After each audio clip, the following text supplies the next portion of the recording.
حیا جو بت بنی تھی چیخ سن کر اس کے وجود میں بھی جنبش کی اور وہ چیختی ہوئی ثانی سے لپٹ گئی۔ وہ چادر اب ان کے قریب آ رہی تھی۔ ثانی نے ایک نظر خوف زدہ سی حیا پر ڈالی اور اس کا ہاتھ پکڑ کر دوڑ لگائی۔ ان کی چیخیں ایک پل کو نہ رکی۔ وہ بھوت اب ہنس رہا تھا لیکن وہ دونوں کے ہوش و حواس سے بیگانہ۔ دروازے تک پہنچی ہی تھی کہ انہیں میر کی آواز آئی جو ہینڈل کھول کر اندر آیا۔ دونوں ہی بجلی کی تیزی سے اس سے لپٹ گئی جبکہ بھوت میر کو دیکھ کر الماری کے پیچھے جا چھپا۔ بھائی بھوت! پریشان سے میر نے دونوں کو بازو کے گھیرے میں لے لیا۔ ان کی چیخیں سن کر جس طرح وہ بھاگا آیا تھا اسے ہی پتا تھا۔ میر! بھوت! ثانی نے اس کی شرٹ مٹھی میں جکڑی۔ میر نے سختی سے اسے خود سے قریب کیا۔ بھوت؟ میر بڑبڑایا۔ اس کے چہرے پر حیرت ابھری۔ کہاں ہے بھوت؟ میر کی نظریں پورے کمرے میں اس بھوت کو تلاش رہی تھی جو نہ جانے کہاں چھپا بیٹھا تھا۔ میر! کیا ہوا انہیں؟ نیند سے بوجھل آنکھوں کو مسلتا اذلان بھی نور کے ساتھ وہاں آ پہنچا۔ حمزہ کی نیند تو تھی ہی کچی، بامشکل اس کی آنکھ لگی تھی۔ اب چیخیں سن کر وہ بھی دوڑا چلا آیا۔ پتہ نہیں بابا، ڈر گئی ہیں۔ اذلان، حمزہ اور نور کی نظر ٹی وی پہ پڑی جہاں کوئی ہارر سی چل رہا تھا۔ تینوں کو سمجھنے میں دیر نہیں لگی کہ ان کے دماغ کا فطور ہے۔ میر دونوں کو خود سے دور کرنے کی کوشش کر رہا تھا کہ روم کا صحیح طور سے جائزہ لے سکے، پر وہ دونوں تھی کہ سمن بوند کی طرح اس سے چپکی پڑی تھی۔ حیا ریلیکس، کوئی نہیں ہے۔ اچھا تم لوگ رکو، میں دیکھتا ہوں۔ نہیں میر، آپ نہ جائے پلیز۔ میر نے نرمی سے اس کی کمر تھپکی اور گرفت ڈھیلی کر کے دونوں کو خود سے دور کیا۔ حیا فوراً جا کر حمزہ سے چپک گئی جبکہ ثانی نور کے پیچھے چھپ گئی۔ ثانی، تمہاری طبیعت ٹھیک ہے نا؟ نور نے اس کی حالت کے پیش نظر پوچھا۔ جی جی مما۔ نور نے اس کی پیشانی چھوئی۔ جب یقین ہو گیا بخار نہیں تو سائڈ پہ پڑا پانی سے بھرا گلاس ثانی کے ہاتھ میں تھموایا جس نے گٹاگٹ پورا پانی ایک ہی سانس میں پی لیا۔ ادھر آؤ یار، خود دیکھو، کوئی نہیں ہے، حمزہ نے خود سے چپکی حیا سے کہا جو تھر تھر کانپ رہی تھی۔ میر جو پورے کمرے کا جائزہ لے چکا تھا سوچ میں پڑ گیا، پھر اس کی نظر الماری پر گئی جہاں نیچے کونے میں سے سفید کپڑا نظر آ رہا تھا۔ وہ بنا آواز کیے دھیرے سے الماری کی طرف بڑھا اور ہاتھ بڑھا کر جھٹکے سے سفید چادر کھینچی۔ آ آ عمر اس اچانک حملے کے لیے تیار نہ تھا۔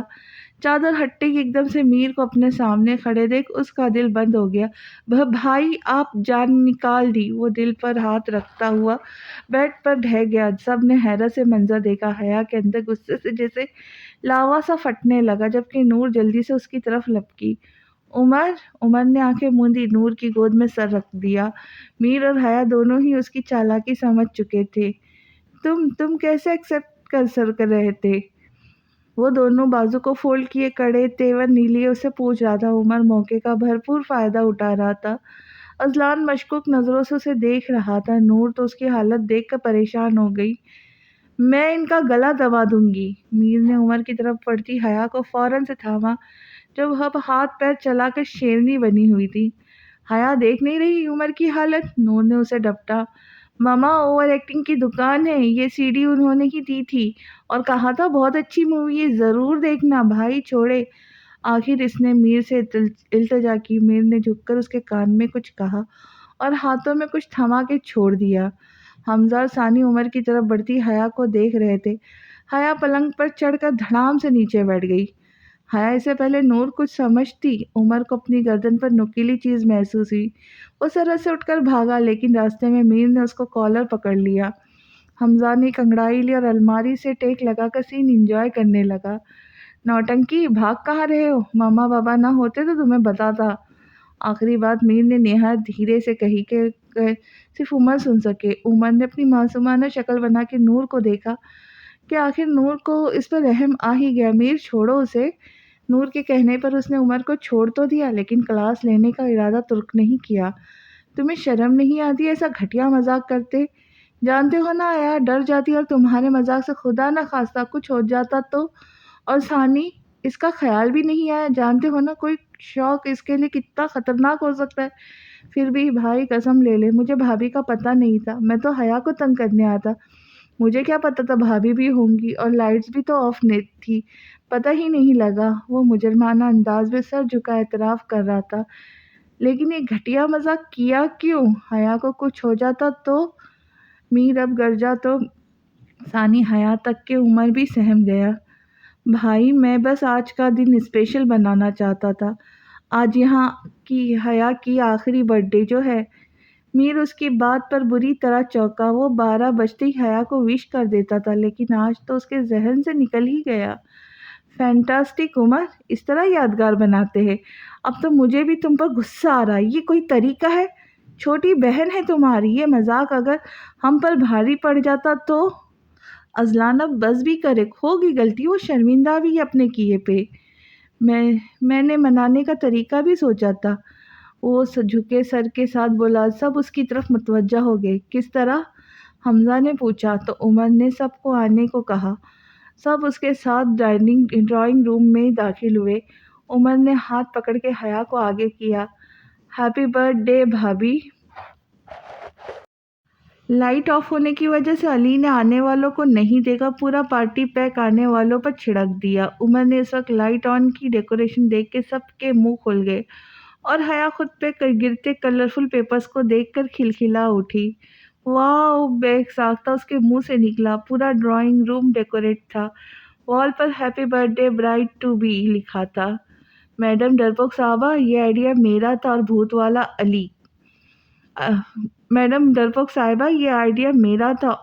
والا علی کا، عمر نے فخریہ بتایا۔ آپ سب؟ علی ان سب کو دیکھ کر گھبرا گیا۔ اذلان، نور اور عمر سب وہیں اندر ٹیبل کے پاس بیٹھ گئے جہاں کیک اور لارج پیزا رکھا تھا۔ پیزا دیکھ کر ایک دم ثانی کی بھوک چمکی۔ نوڈل بھی اس نے ٹھیک سے کھائے نہیں تھے، لیکن وہ چپ چاپ آ کر نور کے ساتھ بیٹھ گئی۔ ڈیکوریشن تو شاندار ہے، لیکن تم لوگ میں عقل وقل نام کی کوئی چیز ہے نہیں۔ نور اور میرا ارادہ تھا کہ حیا کی برتھ ڈے کل امی ابو کے ساتھ سیلیبریٹ کریں گے، لیکن تم دونوں ٹھہرے عقل مند۔ اذلان کی بات پر عمر سر کھجا کے رہ گیا، جبکہ علی ہونک بنا سب کو دیکھ رہا تھا، جو اس کی محنت کا خود لطف اٹھائے مزے سے پھیل کے بیٹھ چکے تھے۔ تو محترمہ آپ کو بھوت دکھاؤ؟ میر نے اس کے کندھے پر ہاتھ رکھا۔ عمر نے ایک شارٹ میں ساری کہانی بتائی، جسے سن کر علی نے تھوک نکلا۔ بھوت سے کبھی مار کھائی ہے؟ دین میں تارے دکھا دیتا ہے؟ میر نے ہاتھ کا مکہ بنا کر اس پر پھونک ماری، جس پر اذلان نے اسے گھورا۔ مطلب تھا بس؟ علی نے تھوک نکلا۔ نہیں بھائی، میں ننھی سی جان آپ جیسے پہلوان کے ہاتھ ہی دب جائیں گے۔ وہ اس کے کندھے پر رکھے ہاتھ کی طرف اشارہ کرتا بولا۔ اب کیک کاٹے؟ نور نے سب کو کیک کی طرف متوجہ کیا۔ حمزہ ثانی کو پیزا کی طرف تکتا پا کر مسکرایا۔ حیا نے کیک کاٹا اور سب کو باری باری کھلایا۔ ابھی سب کیک کھا رہے تھے جو نور سب کو کاٹ کر دے رہی تھی، تبھی حمزہ نے میر کو اپنی طرف متوجہ کیا اور میر کے دیکھنے پر ثانی کی طرف اشارہ کیا، جس کی نظریں پیزا سے ہٹنے سے انکاری تھے۔ میر مسکراتے ہوئے اٹھا۔ جانتا تھا پیزا اس کی دیوانی ہے۔ اس نے پہلی بار زندگی میں یہاں آ کر عمر کی برتھ ڈے پارٹی میں پیزا کھایا تھا، جو نور نے گھر میں بنایا تھا۔ پیزا کو دیکھ کر میری بھوک چمک اٹھی تھی۔ علی یار، یتیموں جیسی شکل کیوں بنائی ہے؟ تمہاری محنت ہے، ڈٹ کے کھا لو۔ علی بمشکل مسکرایا، حیا کو گھور کر دیکھا جو اسے اگنور کی اذلان کے ساتھ کیک کھا رہی تھی۔ حیا سے اس کا رشتہ ایک بہن اور دوست کے جیسا مضبوط تو تھا ہی، لیکن شاہزادے سے جڑنے کے بعد اور مضبوط ہو گیا۔ یہ سب پلان اس نے حیا کے لیے کیا تھا، اور اس کا ارادہ شاہزادے کو بھی بلانے کا تھا، لیکن میر نے آ کر اس کے پورے کرائے پہ پانی پھیر دیا۔ میر نے اٹھ کر پیزا کا ایک سلائس اٹھایا، ساتھ ثانی کی پلیٹ میں 2 سلائس رکھے۔ سب خود میں بزی تھے۔ نور، عمر، علی آپس میں باتیں کر رہے تھے۔ حیا اذلان سے کسی بات پر بحث کر رہی تھی، اور بچا حمزہ جو میر کی حرکت دیکھ کر مسکرا رہا تھا۔ ثانی نے کسی کو اپنی طرف متوجہ نہ پا کر سکون کا سانس لیا اور پیزے پر حملہ شروع کر دیا۔ تم کہاں چلی؟ سب اپنے کمرے میں جا چکی تھی۔ ثانی بھی حیا کے ساتھ جا رہی تھی کہ میر نے اس کا بازو پکڑ لیا۔ حیا کے روم میں؟ ویسے تھینک یو میر، اتنا پیزا کھانے کے بعد اب تو میٹھی نیند آئے گی۔ میر نے اسے گھور کر دیکھا جیسے اس کی پرواہ نہیں۔ کتنے مزے سے کہہ رہی تھی حیا کے روم میں؟ حیا کے روم میں کیوں؟ چپ چاپ اپنے کمرے میں چلو۔ میر نے اس کا بازو پکڑ لیا کہ کہیں چلی ہی نہ جائے۔ میر کو لگا تھا اس کی آواز سے وہ تھوڑا خائف ہوگی، لیکن ثانی نے تو جیسے اثر ہی نہیں لیا۔ نہیں میر، حیا کی رخصتی تک میں اسی کے ساتھ رہوں گی۔ ویسے بھی کل سے تو گیسٹ آ رہے ہیں۔ ثانی نے نرمی سے اس کا ہاتھ ہٹانے کی کوشش کی، لیکن میر کا تو جیسے اس کا بازو چھوڑنے کا ارادہ ہی نہیں تھا۔ ثانی کو اس کی شکل دیکھ کر ہی ہنسی آ رہی تھی۔ ثانی مجھے نیند نہیں آئے گی نہ، تمہارے بغیر سونے کی عادت جو نہیں ہے، وہ بیچارگی سے بولا۔ مجھے تو بہت اچھی نیند آئے گی میر۔ ثانی نے بمشکل اپنا قہقہہ روکا۔ میر کوئی معصوم بچہ ہی لگ رہا تھا جو کھلونے نہ ملنے پر کسی بھی وقت رونے لگتا۔ بھابھی چلے نا ورنہ میں یہیں گر جاؤں گی۔ حیا جو کمرے تک پہنچی گئی تھی ثانی کو نہ پا کر واپس آ گئی اور اس کا بازو کھینچتے ہوئے اپنے ساتھ لے گئی۔ ثانی نے جاتے سمے ایک مسکراتی نظر میر پر ڈالی جس نے اسے گھورا۔ آؤں گی تو میرے پاس ہی نا مسز میر۔ جاتے سمے ثانی نے میر کا جملہ سنا تھا جس نے اس کے ہونٹوں پر زندگی سے بھرپور مسکراہٹ رینگی۔ اذلان بے تابی سے گارڈن میں ٹہل رہا تھا۔ اندر عائشہ اور نور گن چکر بنی لوازمات سے بھری ڈونگیں ٹیبل پر سجا رہی تھی۔ اذلان اور فیضان کی نگاہیں گیٹ پر مرکوز تھی۔ تبھی 3 یک کے بعد دیگر گاڑیاں اندر داخل ہوئی۔ السلام علیکم ابو۔ اذلان اعظم شاہ سے گلے مل کر امان کے پاس آیا جو ابھی کار سے نکلا تھا۔ چچا آئے، عائشہ اور نور آپ لوگ کا بے تابی سے انتظار کر رہی ہے۔ فیضان اعظم شاہ سمیت سب کو اندر لے آیا۔ بہت یاد کرتی ہوں آپ سب کو۔ نور نے اسماء سے گلے ملتے ہوئے کہا۔ ہاں تبھی ملنے بھی نہیں آتی؟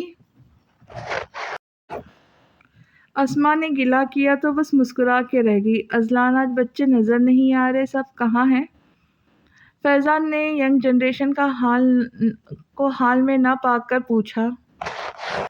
پتہ نہیں یار، صبح سے کوئی دکھا نہیں۔ ہاں یاد آیا، کل سب دیر سے سوئے تھے۔ اذلان نے اسے کل کی کارروائی بتائی جس پر فیضان نے کوئی خاص رد عمل ظاہر نہیں کیا۔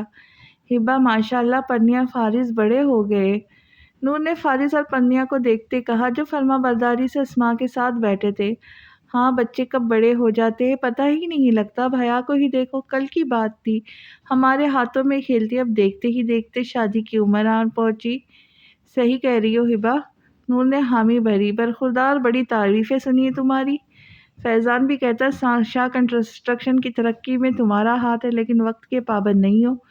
چڑیا گھونسلہ بنانے کے ساتھ دانہ بھی لے آئی، لیکن تم اب تک تیار نہیں ہو۔ اعظم شاہ نے اس کے حلیے کو دیکھتے کہا جس نے ابھی تک ٹریک سوٹ پہنا ہوا تھا۔ نہیں ابو، ایکچولی سب آپ کے آنے کا سن کر کچھ زیادہ ہی پرجوش ہو گئے، رگڑ رگڑ کے نہا رہے ہیں۔ میر کی بات پر اعظم شاہ کا قہقہہ بلند ہوا۔ عمر حمزہ آگے پیچھے لاؤنج میں داخل ہوئے۔ حمزہ آج معمول سے ہٹ کر تیار ہوا تھا۔ میر نے غور سے اس کی تیاری دیکھی، جو کتابوں کے پاس سے ہٹنے کا نام نہیں لیتا تھا۔ آج اتنی دیر تک لوگ سب کے ساتھ بیٹھا تھا، شام تک پورا گھر مہمانوں سے بھر چکا تھا۔ نور کے تایا تائی، ان کے بچے سبھی آ گئے۔ بھائی آپ نے آج یہ سوٹ پہنا ہے، اذلان اور فیضان بھائی کے لیے بھی سیم یہی کرتا لے آیا ہوں۔ چلو پھر آج یہی پہن لیتا ہوں۔ نور امان کو کرتا دے کر حیا کے پاس چلی آئی جہاں سب لڑکیاں اسے گھیرے بیٹھی تھی۔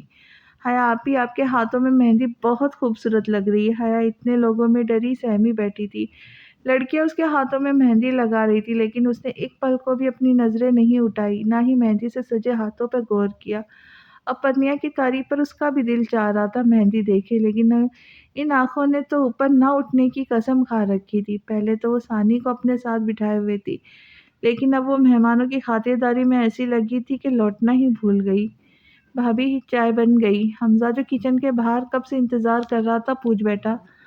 حمزہ تم اندر ڈرائنگ روم میں چلے جاؤ، ابھی ٹائم ہے، اتنی گرمی میں کب تک کھڑے رہوں گے؟ ثانی یہی سمجھی تھی کہ گرمی کی وجہ سے وہ کھڑا رہ کر تنگ آ گیا ہے۔ بھابھی آپ بھی تو کھڑی ہے نا؟ حمزہ نے الٹا سوال کیا، جس پر ثانی تلخی سے مسکرائی۔ وہ اسے کیا کہتی، اسے تو دھوپ میں کھڑے رہ کے بھی 50-60 لوگوں کو کھانا بنانا ہے۔ مجھے عادت ہے۔ حمزہ تم تو 24 گھنٹے اے سی میں رہتے ہو، تمہیں عادت نہیں نا؟ بھابھی خواہ بھائی نے بدنام کر رکھا ہے، بغیر اے سی کے بھی پڑھ لیتا ہوں، وہ شاید برا مان گیا تھا۔ ہاں بھئی جانتی ہوں، ابھی میرے ساتھ اس گرمی میں کھڑے رہ کے پروو جو کر دیا۔ ثانی نے چائے کے کپوں میں انڈھیلتے کہا۔ حمزہ نے تب تک مدد کرنے کے غرض سے بسکٹس وغیرہ نکالے۔ ثانی نے اسے کیک اور مٹھائی بھی دی جو ہر مہمان آتے سمیت لے کے آ رہا تھا۔ حمزہ ٹرے اور دیگر لوازمات باری باری لے گیا۔ بھابھی بریانی ختم ہو گئی، اس میں ڈال دے؟ پرنیا ہاتھ میں خالی ٹرے لیے کھڑی تھی۔ ثانی اب پریشان ہو گئی کیونکہ اس نے پہلے ہی دیگوں میں دیکھ لیا تھا۔ مردوں کے کھانے کے بعد کھانا کم پڑ گیا تھا۔ اس نے حمزہ سے کہا تھا حمزہ نے اس سے کہا کہ 1 گھنٹے کے اندر کھانا آ جائے گا، لیکن 2 گھنٹے ہو گئے، دیگیں ابھی تک نہیں آئی۔ وہ سوچ ہی رہی تھی کہ کیا کرے کہ فارس آ گیا۔ بھابھی پرنیا آپ لوگ اندر جائیں، میں دیگیں رکھوا دوں۔ فارس کی بات سن کر دونوں کچن سے باہر آ گئی۔ 2 آدمی جیسے ہی دیگیں رکھ کر گئے، پرنیا اور ثانی کچن میں چلی آئی، جبکہ فارس ڈرائنگ روم میں چلا گیا۔ پرنیا نے سوچا خود ہی دیگ سے بریانی نکال کر ڈال لے، کیونکہ ثانی ایک دفعہ پھر چائے بنانے لگی۔ عموماً کھانے کے بعد یہاں چائے کا دور چلتا ہے۔ پرنیا سوچ پر عمل کر کے نیچے بیٹھنے کو تھی کہ حمزہ آ گیا۔ لائے میں نکال دوں؟ حمزہ اس کے ہاتھ سے ٹرے لے کر خود ہی بیٹھ کر بریانی نکالنے لگا۔ چھوٹے ٹول نما اسٹول پر وہ بیٹھا پلیٹ سے بھر بھر کے بریانی نکال کر ڈش میں ڈال رہا تھا۔ پرنیا نے اکثر عمر سے اس کے بارے میں سنا تھا کہ وہ کتابی کیڑا ہے۔ پرنیا اور اس کے بیچ کبھی سلام دعا کے علاوہ کوئی بات ہی نہیں ہوئی، کیونکہ حمزہ عمر کی طرح باتونی نہیں تھا۔ اس نے بہت کم لوگوں کو حمزہ سے گھلتے ملتے دیکھا تھا، اس لیے وہ ہمیشہ اپنے اس کزن سے سنبھل کر ہی ملتی۔ اچھا ہوا حمزہ تم آ گئے، ثانی نے حمزہ کو کچن میں پا کر کہا۔ نور نے اسے جھکنے سے منع کیا تھا، ویسے ہی 2-3 دن سے اس کی کمر میں شدید درد رہنے لگا تھا۔ ایسے میں حمزہ کی آمد اس کے لیے فائدہ مند ثابت ہوئی۔ پرنیا نے حمزہ کی بڑھائی ہوئی ٹرے تھامی تو اس کا ہاتھ حمزہ سے ٹچ ہوا۔ اس لمس نے اس کی ریڑھ کی ہڈی میں سنسنی دوڑائی۔ وہ ٹرے تھامے ہی فوراً کچن سے نکل گئی۔ بھابھی یہ چائے سمجھ گیا مما کی چچی وغیرہ کے لیے ہیں، سب کے لیے بنائی ہیں، اب شادی والا گھر ہے، گنے چنے لوگوں کو تھوڑی دیں گے۔ حمزہ اس کی بات پر سر ہلا کر رہ گیا۔ گھر کے باہر ہی شامیانے بچھا کر مہندی کا ارینجمنٹ کیا گیا تھا۔ اسٹیج کو خوبصورتی سے سجایا گیا تھا۔ ساری ڈیکوریشن عمر نے خود ہی اپنی نگرانی میں کروائی تھی۔ فنکشن کے سٹارٹ ہوتے ہی حیا کو لا کر شاہزر کے ساتھ بٹھایا گیا۔ باری باری سب نے حیا شاہزر کو مہندی لگا کر مٹھائی کھلائی۔ عمر تو تھا ہی حیا کا بھائی، لیکن مہندی میں شرکت اس نے شاہزر کی طرف سے کی تھی۔ سب کزن کے ساتھ مل کر خوب محفل جمائی۔ اللہ تمہیں دنیا کی ہر خوشی سے نوازے، اسماء نے حیا کی پیشانی چومتے کہا۔ نور نم آنکھوں سمیت مسکرا دی۔ اسماء اور اذلان نور حیا کے ساتھ اسٹیج پر بیٹھے عمر اور علی کا ڈانس دیکھ رہے تھے کہ اچانک اسماء نے حیا کو اپنے ساتھ لگا کے دعا دی۔ رات گئے تک مہندی کے فنکشن کی تقریب چلی۔ سب ینگ پارٹی نے فل والیوم چلا کر ڈانس کیا۔ بڑے تھک ہار کر پہلے ہی اندر جا چکے تھے۔ نور بھی حیا کو لے کر پہلے ہی ہال سے نکل چکی تھی۔ اب میر باہر کھڑا اٹینڈ وغیرہ بنوا رہا تھا کہ اس کی نظر کچن کی کھڑکی پر گئی، جہاں روشنی صاف دکھائی دے رہی تھی۔ وہ سر جھٹک کر ان آدمیوں کی نگرانی کرنے لگا۔ آدھے گھنٹے بعد کہیں جا کر وہ اپنی مکمل شکل میں آیا تو وہ سونے کے غرض سے گھر کے اندر چلا آیا۔ کل سے وہ ثانی سے نہیں ملا۔ مہندی کے کپڑے بھی ثانی نے پریس کر کے عمر کے ہاتھ بھجوائے۔ ابھی بھی اس کا دل سونے کا نام نہیں سن کر ہی خراب ہو رہا تھا۔ اس کا روم آج کل بڑوں کے قبضے میں، اس لیے ناچارہ اسے عمر کے ساتھ سونا پڑ رہا تھا۔ وہ ابھی عمر اور حمزہ کے روم کی طرف بڑھ ہی رہا تھا، اس کی نظر کچن پر پڑی، جہاں ابھی بھی لائٹ روشن تھی۔ میر کے قدموں نے کچن کی راہ اختیار کی اور اندر آتے ہی اس کا دل چاہا اپنا ماتھا چوم لے، جس نے صحیح فیصلہ کر کے اسے یہاں بھیجا۔ بہت خوش نظر آ رہی ہو۔ ثانی جو زہر مار کر نان کے ساتھ بچا سالن کھا رہی تھی، میر کی آواز سن کر گھبرا گئی۔ میر آپ ہارٹ فیل کرا دیا تھا میرا۔ وہ دل پر ہاتھ رکھتی گہرا سانس لے کر بولی۔ اچانک آواز سے اسے یہیں لگا کوئی مہمان ہوں گا، سوچ کر ہی اسے شرمندہ ہو رہی تھی۔ اگر آ جاتے تو کیا سوچتے، بھکڑ بہو ہے۔ ہارٹ فیل تو میرا ہونے والا ہے، تم یہ بتاؤ آج روم میں آئی کیوں نہیں؟ سوٹ تک عمر کے ہاتھ بھجوایا۔ وہ مصنوعی خفگی سے اسے دیکھتا کہہ رہا تھا۔ آج بھی برتن دھونے کی نوبت آئی، ثانی نے ہنستے ہوئے کہا۔ میں مذاق نہیں کر رہا، وہ برا مان گیا۔ میر وہ حیا آنے ہی نہیں دے رہی، بہت گھبرائی ہوئی تھی، اس لیے مجھے وہیں رکنا پڑا۔ کل بھی حیا نے کہا تھا مجھ سے دور جانے کے سارے بہانے۔ خیر چھوڑو، تم یہ بتاؤ ڈنر نہیں کیا تھا؟ وہ نفی میں سر ہلانے لگی۔ کیوں؟ میر نے ایبرو اچکا کر پوچھا۔ اسے اب کھانے پینے میں اضافہ کرنا چاہیے تھا، لیکن محترمہ بھوک ہڑتال کیے ہوئے ہے۔ وہ میر ثانی کھانا چھوڑ کر اب ہاتھوں کو آپس میں مسلنے لگی۔ بولو بھی ثانی، مجھ سے کیوں گھبرا رہی ہو؟ میر جو اس کے سامنے بیٹھا تھا اٹھ کر اس کے برابر میں آ بیٹھا اور ان ہاتھوں کو اپنے ہاتھوں میں لیا جسے وہ گھور رہی تھی۔ میر، صبح سے میرا دل چاہ رہا ہے پانی پوری کھانے کا، اسی چکر میں کچھ کھایا نہیں، اور اب جب بھوک برداشت نہ ہوئی تو وہ سر جھکا ایسے بول رہی تھی جیسے کوئی بڑا گناہ ہو گیا ہو۔ چلو اٹھو۔ میر نے ایک نظر اپنی ریسٹ واچ پر ڈالی اور اسے حکم دیتا اٹھ کھڑا ہوا۔ اس وقت وہ ہونک بنی میر کو تک رہی تھی، بھلا اس نے کب سوچا تھا میر اس وقت اسے باہر لے جائے گا۔ ہاں، اب اتنی بھی دیر نہیں ہوئی، ثانی اٹھی ہی تھی کہ ہائی ہیل کی وجہ سے اس کا پیر لڑکھڑا گیا۔ اگر میر اسے نہ تھمتا تو ضرور پیر میں موچ آتی۔ میر نے بیٹھ کر اپنے شوز اتارے اور اس کے پیروں کو سینڈل سے آزاد کر کے شوز ثانی کے سامنے رکھ دیے۔ پہنو اسے، میں اپنی چپل لے آتی ہوں۔ ثانی، اب کہاں ڈھونڈوں گی، اور گھر میں جتنے گیسٹ ہیں اس حساب سے اس صدی میں تو سلیپرز ملنے سے رہے، یہی پہنو۔ ثانی کو نہ چاہتا اس کے شوز پہننے پڑے۔ وہ شوز پہننے کے لیے واپس چیئر پر بیٹھ گئی اور میر اس کے حسن ربا سراپے پر غور کرتا رہا۔ وہ جب اٹھی تو میر کی نظر نے اس کا بھرپور جائزہ لیا۔ لائٹ پنک پلازو کے ساتھ لائٹ پنک کلر کی ہی شارٹ شرٹ زیب تن کی تھی۔ پوری ڈریس پر بھاری کام ہوا تھا، لمبے کھلے بال پوری پشت کو ڈھکے ہوئے تھے۔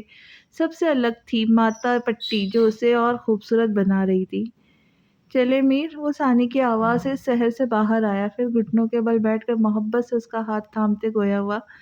ثانی، بہت مشکل مجھے خوش نصیب ہوئی ہے، میں نہیں چاہتا ہماری چھوٹی سی لاپرواہی سے کوئی بڑا نقصان ہو۔ مجھ سے پوچھو کہ مجھے کتنی تکلیف ہوتی تھی جب تمہیں مختلف ڈاکٹر سے التجا کرتا دیکھتا تھا، وہ میڈکار میڈیسنز دیکھتا تھا۔ تم نہیں جانتی کتنا درد ہوتا ہے اس دل میں اپنی پیاری ہستی کو بکھرتا دیکھ، اور مجھے یہ آنے والی خوشی بہت عزیز ہے۔ محبت اور بڑھ جاتی ہے جب محبت کی نشانی اس ہستی سے ملے جو آپ کے دل کا مکین ہے۔ ثانی میر کے ہاتھوں کو دیکھ لب کاٹ رہی تھی۔ میر نے انگوٹھا اس کے پیٹ پر پھیرا جیسے وہ آنے والی زندگی کو محسوس کر رہا، پھر مسکراتا اٹھ کھڑا ہوا۔ احساس وہ اسے دلا چکا تھا۔ وہ اس کے ہاتھ تھامے پورچ تک آیا۔ میر، مجھے میچنگ سینڈلز نہیں مل رہی تھی تو مما سے ادھار لیے۔ کار میں بیٹھے وہ گویا ہوئی، اس کے چہرے پہ شرارتی مسکراہٹ میر کو واضح نظر آ گئی۔ مما ہیلز پہنتی ہے؟ پوچھے بنا وہ رہ نہ سکا۔ میر، ان کا کلیکشن دیکھتے آپ، پہلی دفعہ جب حیا اور میں نے دیکھا تو ہم حیران رہ گئے، ساتھ خوب ہنسے بھی۔ خیر، مما نے ہمیں کہا تھا لے لیا کرو جو پسند آئے، تو یہ سینڈلز میں نے ان کی غیر موجودگی میں لیے، اور ڈریس کے ساتھ میچنگ فلیٹ چپل نہیں تھی۔ میر کی نظریں ونڈو اسکرین پر گئی، لیکن پورا دھیان ثانی کی طرف تھا۔ وہ بولے جا رہی تھی اور میر سن رہا تھا۔ جب وہ چپ ہوتی تو میر کوئی سوال کر دیتا۔ آج کی تقریب کے متعلق وہ پھر شروع ہو جاتی۔ ایک جگہ پر گاڑی روکتے ہی میر کار کا لاک کر کے باہر نکلا۔ ثانی کار میں بیٹھی اس کا انتظار کر رہی تھی۔ پھر کچھ ہی دیر میں وہ گول گپوں سے بھری پلیٹ لے آیا۔ لیجیے میڈم۔ ثانی نے جھٹ سے پلیٹ تھامی اور فٹافٹ شروع ہو گئی۔ میر، آپ بھی لیں۔ میر کو اپنی طرف تکتا پا کر ثانی نے کہا تو وہ تو بھول ہی چکی تھی ساتھ میر بھی ہے۔ خیال آ گیا آپ کو؟ میڈم نہ گھر میں لفٹ کراتی ہے نہ باہر، میر نے ناراض لہجے میں کہا۔ اب آفر کر تو رہی ہوں میر۔ ایسا معصومانہ انداز تھا جو میر کو مسکرانے سے نہ روک سکا۔ نہیں ثانی، میں یہ سب نہیں کھاتا، ان فیکٹ تمہیں بھی کھانے نہ دیتا اگر کوئی ریسٹورنٹ کھلا ہوتا۔ کیوں؟ یار پتہ نہیں کون سا پانی یوز کرتے ہوں گے۔ اس کی بات سن کر ثانی نے اپنا سر پیٹ کے رہ گئی۔ اف میر، ایک تو آپ لوگ روڈ سائڈ والے بھی انسان ہوتے، وہی پانی پیتے جو آپ سب پیتے ہیں۔ ثانی بابا کو سخت ناپسند ہے روڈ سائڈ چیزیں، ہمیں تو آس پاس بھٹکنے بھی نہ دیتے کہ کہیں کھا کر طبیعت نہ خراب ہو جائے۔ ثانی نے بھی ارادہ کر لیا اور ایک گول گپا پانی سے بھر کر میر کے منہ میں ڈالنا چاہا، لیکن وہ کھانے کو تیار ہی نہ تھا۔ میر کھائے، میر پلیز نا، بس ایک دفعہ۔ وہ کبھی اپنا چہرہ ثانی کی طرف کر لیتا، کبھی دوسری سائڈ، لیکن ثانی بھی اپنے نام کی ایک تھی۔ اس نے میر کے رکھے ہاتھ پر اپنا بڑے ناخن گاڑے جس سے وہ چلا اٹھی۔ ثانی نے جھٹ سے اس کے کھلے منہ سے گول گپا ڈال دیا اور میر نے اسے گھورا جو ہنسنے جا رہی تھی۔ کیا فائدہ بابا کی اتنی انسٹرکشن، میں نے کھلا تو دیا ان کے بیٹے کو۔ وہ ایک ادا سے بولی، ثانی تمہاری جگہ عمر ہوتا نا تو۔ میر نے بڑا سا گول گپا بمشکل کھایا جو اس کے منہ میں فٹ ہی نہیں آ رہا تھا۔ ایک بات تو تھی، واقعی گول گپے تھے بڑے مزیدار۔ تو ثانی کے لب ہلے، مار کھاتا؟ میر کی بے نیازی سے کہنے پر ثانی نے معصوم شکل بنا کر دیکھا۔ مجھے بھی ماریں گے؟ میر کو لگا وہ رو دیں گی۔ ہائے میری جان، تمہیں صرف پیار کر سکتا ہوں، تمہارا چہرہ دیکھ کے ہی غصہ بیٹھ جاتا ہے۔ ویسے گول گپے تو اچھے تھے، میر نے اس کا بایاں ہاتھ تھامے کہا، پھر ایک گول گپا اس کی پلیٹ سے لے کر کھایا۔ اب کیوں کھا رہے؟ بیمار پڑ جائیں گے۔ آپ کے ہاتھ سے کھاؤں گا تو نہیں پڑوں گا، کہتے ہی میر نے ایک گول گپا ناراض سے ثانی کے منہ میں ڈالا، جس نے بنا نخرے کیے منہ کھول کے کھایا۔ چلو، منانے کا ایک طریقہ ملا، اب ناراض ہوئی تو آپ کے بھائی جان سے گول گپے لے آؤں گا، میر نے اسپیڈ سے کھاتی ثانی سے کہا۔ اب چلے میر۔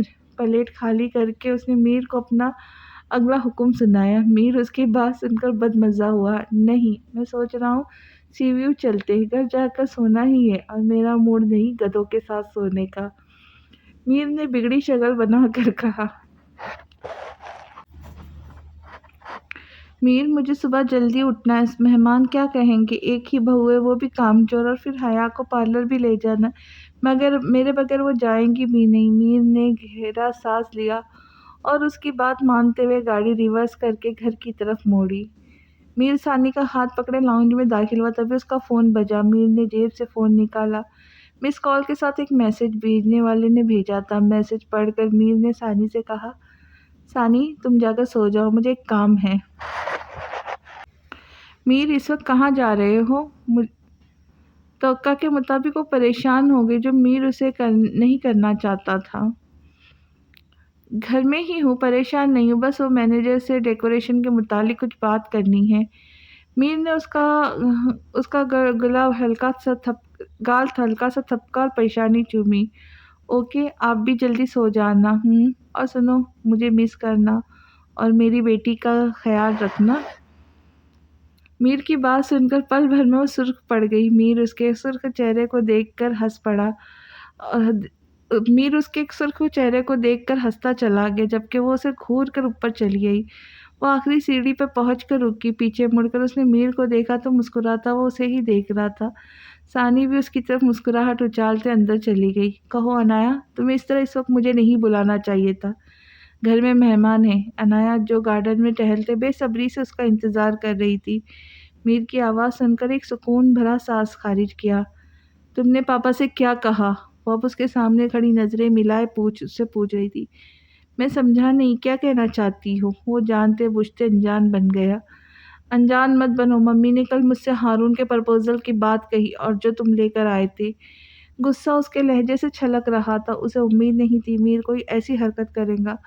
غصہ تو اسے اس بات پر آ رہا تھا کہ میر نے ہارون کو اسی وقت منع کیوں نہ کر دیا، الٹا گھر بھر میں بات پھیلا دی۔ نور تک اسے سمجھانے آئی تھی، دیکھو آیا، زندگی میں تمہیں آگے تو بڑھنا ہی ہے، اور زندگی تب خوبصورت لگتی ہے جب آپ کا ہمسفر آپ کے ساتھ ہو۔ وہ اسے قائل کر رہا تھا۔ من چاہا ہمسفر کہو میر، اسے اپنی ہی آواز کھائی سے آتی محسوس ہوئی، کرب تھا لہجے میں۔ عنایا، من چاہا ہمسفر نہیں، تم آج بھی غلط ہو۔ ایسا ہمسفر جو عمر بھر ساتھ رہنے کا دعویٰ کرے، آپ کی آنکھوں سے دیکھے، آپ کے کانوں سے سنے، نہ کہ عورتوں کی باتوں پر عمل کر کے آپ کی کردار کشی کرے۔ وہ نہیں جانتی طنز تھا یا وہ اسے سمجھا رہا تھا، لیکن عنایا تو کچھ اور ہی سوچے بیٹھی تھی۔ یہ سب گن ایک شخصیت میں ہے میر، اور اگر میں کہوں صحیح معنوں میں محبت کو اب سمجھی ہوں تو مطلب۔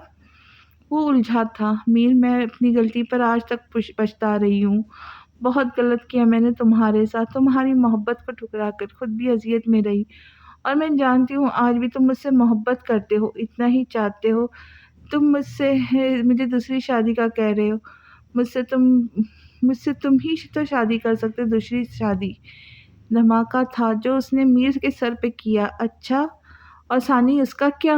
پہلی دفعہ زندگی میں اسے عنایا سے نفرت محسوس ہوئی۔ ثانی، میں اس کے حصے کی خوشی نہیں چھین رہی، وہ بھی یہاں رہیں گی۔ ویسے بھی میری وجہ سے تم نے اس سے شادی کی تھی نا، ورنہ تم بھی تو نہ کرتے، میرا انتظار کرتے، کیونکہ میں جانتی ہوں تمہاری محبت سچی تھی۔ میر دیکھو ثانی بھی یہاں رہ لیں گی، جب تم اسے بتاؤں گے تمہیں مجھ سے محبت ہے تو خود ہی پیچھے ہٹ جائیں گی، دیکھنا تو خود تم سے کہیں گی کہ عنایہ سے شادی کر لو۔ میر کو آج خود پر افسوس ہو رہا تھا، کتنا غلط تھا، وہ ایک خود غرض لڑکی سے محبت کر بیٹھا۔ اگر ثانی نہ آتی تو نہ جانے وہ اس سے فیس سے نکل بھی پاتا یا نہیں۔ آج اسے یقین آ گیا، نور نے صحیح کہا تھا، جو ہوتا ہے اچھے کے لیے ہوتا ہے۔ افسوس عنایہ، ثانی کو جانتے ہوئے تمہیں ذرا اس پر ترس نہیں آیا، یہ جانتے ہوئے بھی کہ وہ میری خوشی کے لیے مجھے چھوڑ دیں گی۔ انفیکٹ وہ تمہارے لیے بھی بڑی قربانی دینے کو تیار ہے، مگر تم اس کے بنے بنائے رشتے کو توڑ کر اپنا آشیانہ بنانا چاہتی ہو۔ افسوس عنایہ، تم آج بھی خود غرض ہو، آج بھی تمہیں میری نہیں اپنی فکر ہے، تم صرف خود سے محبت کرتی ہو، میں آج بھی کہیں نہیں ہوں۔ تم نے جو سچی محبت کی تھی نا، وہ عارف سے کی تھی، بغیر کسی غرض کے، لیکن ہم صرف کھلونا ہے تمہارے لیے، اپنے طریقے سے چلانا چاہتی ہو ہمیں۔ لیکن ایک بات میں بتا دوں، اب میں وہ بیوقوف میر نہیں رہا۔ پاگل کہہ کے ٹھکرایا تھا نا تم نے؟ ہاں پاگل تھا اس وقت، کیونکہ بے غرض محبت کی تھی میں نے تم سے، تم صحیح کہتی تھی۔ پاگل تھا جو میں تمہاری باتوں میں آ جاتا، لیکن زندگی سمجھ بیٹھا تھا، مگر اب ہرگز نہیں عنایہ، ہرگز نہیں۔ ایک بات میرے دل میں تم کہیں نہیں ہو، کہیں بھی نہیں، صرف ثانی ہے۔ ثانی وہ لڑکی ہے جس نے مجھے مکمل کیا، میرے اپنوں کی خدمت کی، مجھ سے جڑے رشتوں کا احترام کیا، انہیں اپنا مانا، میرے روم روم میں وہی ہے عنایہ، تم کہیں نہیں۔ وہ اسے آئینہ دکھا رہا تھا جو بہت دردناک تھا۔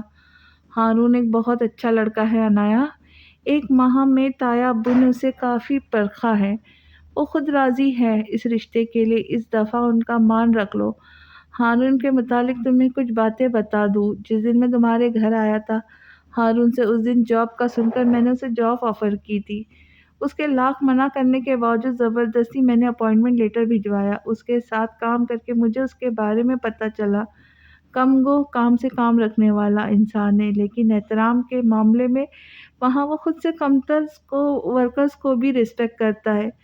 طلاق والے دن اسی نے مجھے فون کر کے بلایا تھا، اور وہ تب تک اس محلے میں کھڑا رہا جب تک میں نہ آ گیا، اور جانتی ہو ہارون اس دن کے بعد سے گھر نہیں گیا، ہاسٹل میں رہ رہا ہے، اس نے ساتھ آگے کی پڑھائی بھی شروع کر دی ہے، بہت محنتی لڑکا ہے، مجھے امید ہے وہ تمہیں خوش رکھے گا۔ میں اب چلتا ہوں، امید کرتا ہوں میری باتوں پر غور ضرور کروں گی۔ میر کہہ کے جا چکا تھا، جبکہ وہ آج پھر بکھر گئی۔ جی ابو، آپ نے بلایا؟ اذلان ان کے بلانے پر فوراً چلا آیا۔ اذلان شمسی جیل سے رہا ہو گیا اور وہ مل سے ملنا چاہتا ہے۔ بیٹا اب وہ پہلے کی طرح نہیں رہے، وہ غرور، وہ اکڑ اب ختم ہو چکی ہے، وہ صرف ہنی سے مل کر اسے معافی مانگنا چاہتا ہے۔ نہیں ابو، وہ ہنی کو پھر سے کوئی نقصان پہنچائے گا۔ اذلان کے بولنے سے پہلے نور نے مداخلت کی۔ ہاں ابو، نور صحیح کہہ رہی ہے، معافی مانگنی ہے فون کر کے مانگ لے، ہنی کہیں نہیں جائے گا۔ اعظم شاہ نے بھی بحث کرنا مناسب نہ سمجھا، وہ بھی باپ ہے، اولاد کے غم سے واقف ہے۔ عنایہ جو ہال میں جانے کے لیے تیار ہو رہی تھی، احمد کی آواز سن کر ڈرائنگ روم میں نکل آئی۔ ماما یہ دیکھیں، چاکلیٹس انکل نے دلائے۔ اچھا؟ ہاتھ میں چاکلیٹس لیے بھاگتا ہوا اس تک آیا۔ عنایہ کی آنکھیں جلنے لگیں، انکل یعنی میر نے اسے یہ سب دلایا ہے۔ کہاں جا رہے ہو احمد؟ ماں کو اپنی طرف متوجہ نہ پا کر وہ جیسے آیا تھا ویسے ہی بھاگتا ہوا دروازے تک گیا، لیکن اپنی ماں کی پکار سن کر وہیں رک گیا۔ حمزہ انکل کے پاس ہے، آپی کو لینے جا رہے ہیں ہم۔ اس کے جانے کے بعد عنایہ نے اس آنکھوں میں امڑتے پانی کو بہنے دیا۔ کل رات کاش وہ میر کو نہ بلاتی، ایک خوش فہمی تو رہتی، لیکن اب تو وہ ایک آخری محبت بھی گنوا بیٹھی تھی۔ میر اٹھو! میر جو گہری نیند میں تھا ہڑبڑا کر اٹھا، بندھی بندھی آنکھوں سے اس نے سامنے کھڑے وجود کو دیکھا، پھر تکیے میں منہ چھپا کر واپس سو گیا۔ عنایہ نے اس بار دونوں بازو سے اسے جھنجھوڑ ڈالا۔ یار سونے دو، پوری رات کا جاگا ہوا ہوں۔ وہ بیزاریت سے کہہ کر رخ موڑ گیا۔ بعد میں سونا، پہلے مجھے پیسے دو، 20,000 چاہیے۔ 20,000 کا سن کر میر نے پوری آنکھیں کھول کر عنایہ کو گھورا، جیسے پیسوں کی ذرا اہمیت نہیں ہے۔ 20,000؟ مال خریدنا ہے کیا؟